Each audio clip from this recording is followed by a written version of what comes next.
증시 전문가들은 추석 연휴를 앞두고 차익 매물출의 가능성에 주목했습니다. 내일 미국 대선 1차 토론을 비롯해서 미국과 중국의 경제 주요 지표 발표가 예정이 되어 있다는 점에서 증시 불확실성을 언급한 건데요.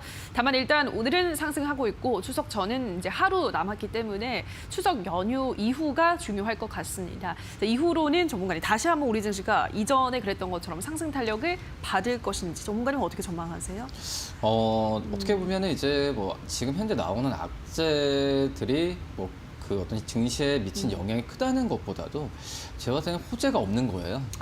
지금 호재가 없기 때문에 어떤 증시의 악재가 어떤 큰 영향을 미칠 만한 상황은 아닌데 주가도 그냥 많이 올랐던 상황으로서 이 차익에 대한 좀 빌미를 많이 좀 제공하고 있다. 그리고 이런 이제 뭐 2분, 3분기도 거의 이제 끝난 상태고 이제 본격적으로 이제 3분기 실적에 대한 발표가 시작되려면은 어떻게 보면은 이제 뭐 10월 중순부터 이런 대형주들을 중심으로 할 텐데 그 전까지는 뭐 시장이 우리나라 뭐 경기 지표가 지금 좋게 나오는 상태도 아니고 뭐 그러기 때문에 해외 뭐 대내외의 어떤 리스크에 대한 부분에 있어서 좀 쉽게 더 그 전보다도 좀 반응을 하고 있는 상태다라고 좀 판단이 되고 있고요.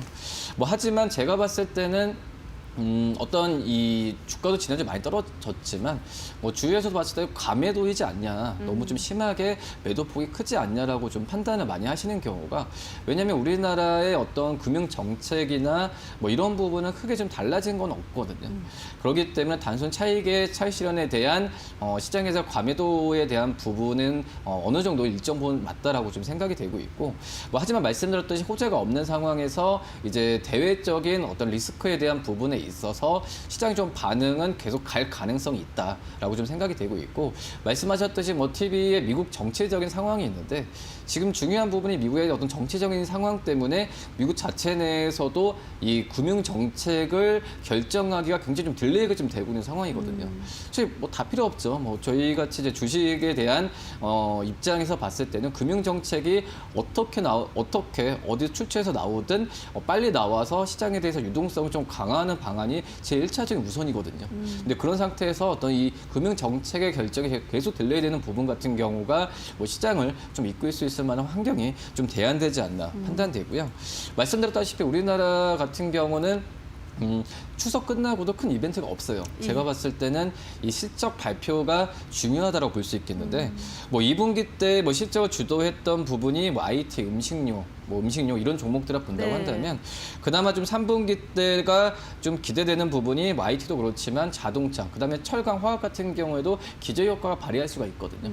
이제 그런 종목들이 어떤 그 저가 매수할 수 있을 만한 타이밍은 좀 맞지 않을까 좀 이렇게 생각이 됩니다. 네, 알겠습니다. 우선 시장이 크게 오를 만한 그런 호재는 일단 없다라는 점 말씀을 하셨습니다. 아무래도 추석 연휴 이후에는 실적주들의 관심이 몰릴 수밖에 없기 때문에 실적주들 위주로 포트폴리오 조정이 필요해 보입니다. 첫 번째 이슈 확인하셨고요.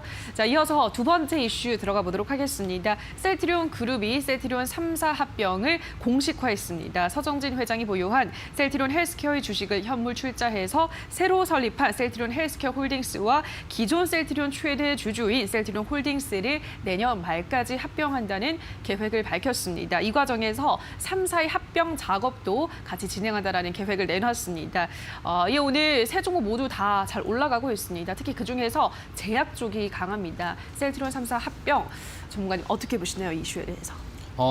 우선 뭐 이제 뭐 생산, 뭐 판매 여러 가지로 좀 합병하면서 이제 단일화하자는 부분인데, 그렇죠.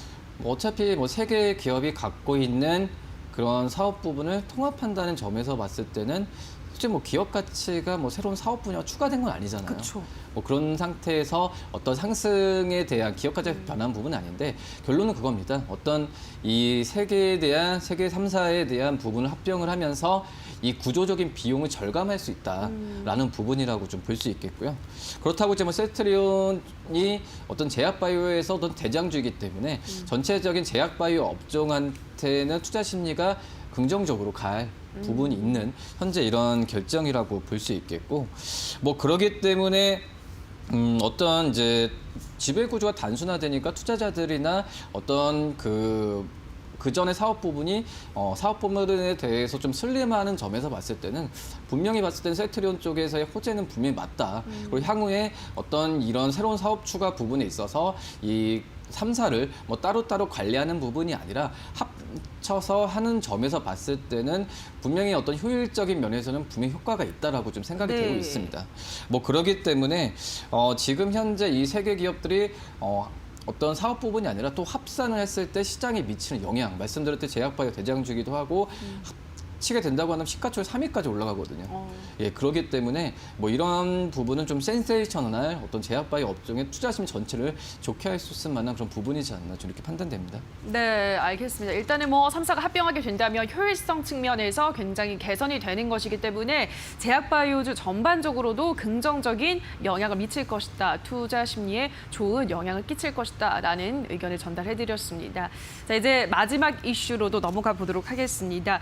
통신주가 최근 지지부진한 흐름을 보이면서 약세를 보이고 있지만 오히려 지금이 매수 타이밍이다라는 분석을 내놓는 증권가 분석이 있습니다. 지속적으로 증가하고 있는 해외 수주로 인해서 실적 개선 기대가 높아지고 있기 때문에 추가 상승 모멘텀이 뚜렷하다라는 그러한 분석인데요. 실제로 일단 대표적인 통신 3사 주들의 주가만 봐도 계속 좀 떨어지고 있어요. 오늘은 뭐 좀 올라가긴 하는데 전문가님 어떻게 보시나요?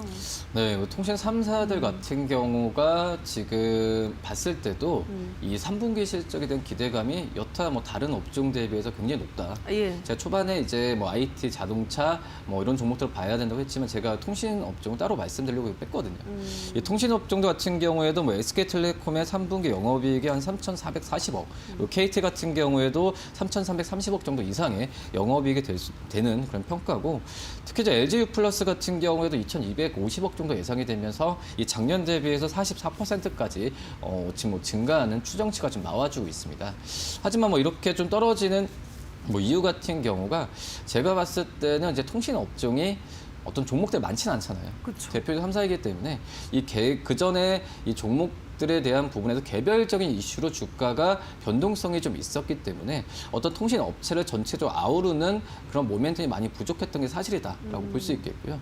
뭐 아우른다고 하더라도 뭐 5G에 대한 뭐 가입자 수도 늘어가는 상태고, 그다음에 신규 스마트폰 출시로 인해서 이런 통신 가입자를 더 유도할 수 있을 만한 환경이긴 하지만 그 전에도 뭐 SK텔레콤이 어떤 자회사의 상장에 대한 이슈 때문에 좀 많이 좀 그 시장에서의 관심을 받았었고, 또 LG유플러스 같은 경우에는 이 하위에 대한 어떤 그 미국의 제재에 의한 그런 부분에 또 이슈가 좀 있었거든요. 그렇기 때문에 어떤 통신 업종이 대표적 그 큰 어떤 이 가지로 해서 이 기업들 많은 부분이 아니기 때문에 시장에서 크게 어떤 관심을 받지 못했던 게 상당하다. 한마디로 패시브 자금이 들어올 여력이 좀 적었다라는 게 사실이고요. 네. 뭐 그렇기 때문에 이 통신 업종들 같은 경우에는 말씀드렸듯이 이 개별적인 실적 펀드멘탈은 굉장히 저평가가 맞다라고 판단이 되고 있고, 이 어떤 지금 현재 또 연말 갈수록 이제 배당주나 또 경기 방어주도 연말 갔을 때 가장 주목을 많이 받거든요. 그렇기 때문에 좀 관심 있게 좀 저가 매수 관점에서 접근해도 괜찮지 않을까 좀 이렇게 생각이 됩니다. 네, 연말에는 특히나 이러한 배당주, 경기 방어주들에 대한 관심이 높아지기 때문에 통신 3사 종목들 지켜보면 좋겠다라고 설명을 하셨습니다. 자, 그러면 전문가님, 통신 3사 주들 중에서 가장 좀 매력적인 종목은 어떤 게 있을까요? 저는 봤을 때는 역시 SK텔레콤이 좀 괜찮지 않을까 판단되고요. 우선 SK텔레콤 같은 경우는 SK 뭐 브로드밴드나 11공박 같은 이 자회사들의 상장에 대한 이슈가 좀 굉장히 있어요. 예, 그럼 지금 현재 봤을 때도 LG유플러스나 KT보다도 이런 좀 주가의 상승 여력이 더 있었던 부분이 이런 개별적 모멘텀이 있었다라고 좀 판단이 되고 있고요. 말씀드렸던 3분기 영업이익에 대한 뭐 14% 증가를 하는데, 지금 4분기 때 같은 경우에도 전통적으로 이제 3분기에서 4분기 넘어갔을 때가 약간 비수기에 대한 부분에 있어서 실적에 대한 우려감이 있었는데, 올해 같은 경우에는 이 4분기 실적도 3분기 이상의 지금 현재 5G 증가, 가입자를 본다고 한다면 그 이상 나올 가능성이 크기 때문에 SK텔레콤을 통신 3사 중에서도 탑픽으로 말씀드리도록 하겠습니다. 네, 알겠습니다. 통신 3사 중에서도 자회사 상장에 대한 이슈도 있고 그리고 실적에 대한 긍정적인 평가까지 고려한다면 SK텔레콤 가장 좀 눈여겨볼 만하다라고 설명을 드렸으니까요. 통신 3사 주들도 한번 관심을 가져보시면 좋겠습니다. 자, 여기까지 오늘의 새빨간 이슈들은 KTB 투자증권의 이성웅 과장과 함께했습니다. 전문가님 고맙습니다. 네, 감사합니다.